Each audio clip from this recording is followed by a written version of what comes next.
Okay, so last time I mentioned I was going to demonstrate the wand of death.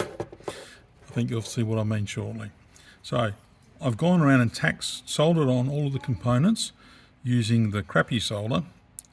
Bit of flux on the board first, crappy solder, and you'll see that lots of these little funny rabbit ears on the parts. So, bit of flux on my favourite eyelash brush. Pretty cheap these. You buy 100 for like $1 or something on your favourite Asian site. Spread that around.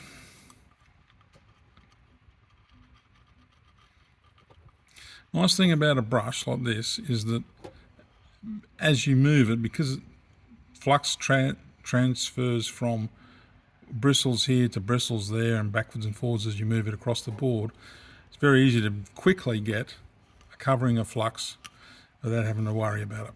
So we've got that. Put that on like that. We're now going to turn the hot plate on. We'll take this bad boy off. Hot plate's on, and we're going to set the temperature for 190 degrees.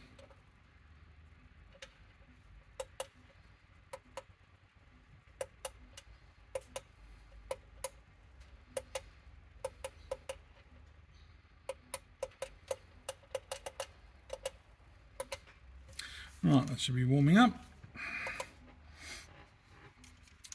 And what we're going to do is bring the board almost to the point where the solder's melted. We could reflow it, but hey, I wanted to show you the magic wand here. It's another way of getting a result. And I think it drives home that even with some of the parts on this board that I've recycled, plus new parts, it's pretty hard to damage components these days with heat during soldering. In fact, apart from the odd plastic moulded RF choke, maybe film capacitors, everything else seems to be pretty much bulletproof. And it's worth remembering that when they characterize integrated circuits for the data sheets, they basically have to survive, I'm going from memory here, 3 reflow cycles and still be functioning. So, if they can survive 3 reflow cycles going through the ovens and that commercially, they're probably going to take this little bit of abuse that I'm about to dish out. So we're at 130 degrees. Get this bad boy going. Try not to burn a hole in the camera. And 140. Okay, I'm going to just start over here on these two and just see how close we are to being ready. And I'm just waving it around, and the flame is just teasing the ends of the capacitors. No, a bit longer needed.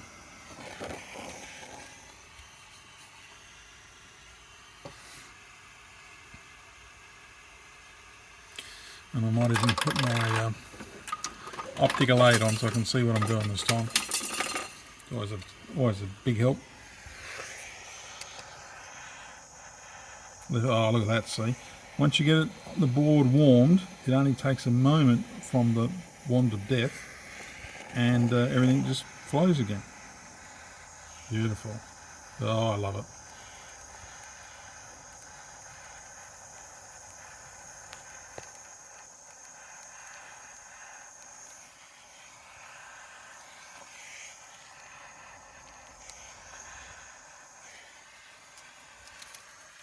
Job done. So now we've turned the board, I'll turn it off, and it just hit 190, and turn it off, and where's my tweezers? Here we go. There's the two.